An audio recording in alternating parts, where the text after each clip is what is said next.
Have you lost sight of your New Year's resolutions of getting fit or losing weight, feeling guilty and want to get back on track? Well, that's just one topic that you can get some professional help for. We've invited Laura Noel from Stretch Into Success onto the show. She's a personal development consultant, and she's here to help us. We all need help.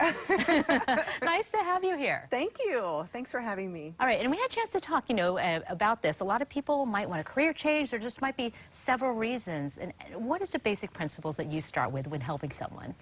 The first thing I help people with is really getting clarity on what they want to create. And it could be anything from starting a business, becoming an entrepreneur, or doing a fitness competition, or just deepening the relationships they're in, with people around them. So it really could be a multitude of things, but the first point is getting clear on what they want to create. Okay, and from there, we're talking about paradigms and trying to change them. Can you explain that? Right. So, we're kind of in the second quarter of the year, so to speak, and so a lot of people had New Year's resolutions, and maybe they've gotten pushed off track a little bit. And I like to call that there's a knowing-doing gap, where they know what to do, they have the perfect plan, they're just not following through.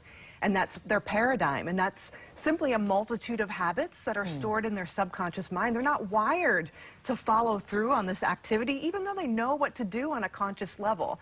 Our paradigms are that multitude of habits that govern our everyday behavior. About 96 to 98% of our behavior is habitual, and those beliefs and habits are passed down from generation to generation, so they didn't even originate with us. So blame someone else, but how do we change them? So there's two ways you can change your paradigms, and one is through repetition of an idea and having that accountability of a coach, or the other way is through an emotional impact, which usually is something negative, but it's something that shakes you to your core and gets you to change a belief right there on the spot. All right, and once you go through that and the realization, how do you start manifesting it? Do you create an individual program for people? Yes, so my coaching is very individualized, so we do have a group format, but then we also have a one-on-one conversation, because as I take people through the curriculum that I use, it's universal. It can be used to manifest any goal or dream, but every individual is going to have different paradigms and different things holding them back. And I saw you had a quote. That was a great quote related to this. Oh, yeah. Einstein, he said, we cannot solve our problems using the same thinking we used when we created them. Genius, right?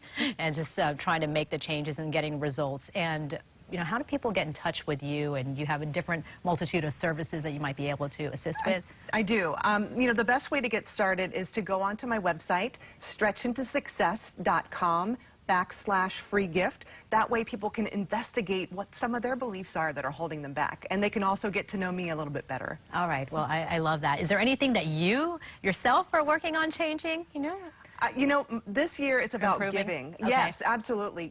I have a very big goal that I've had for the past 2.5 years. So my way of goal setting is completely different than it was when I first started down this journey and down this path.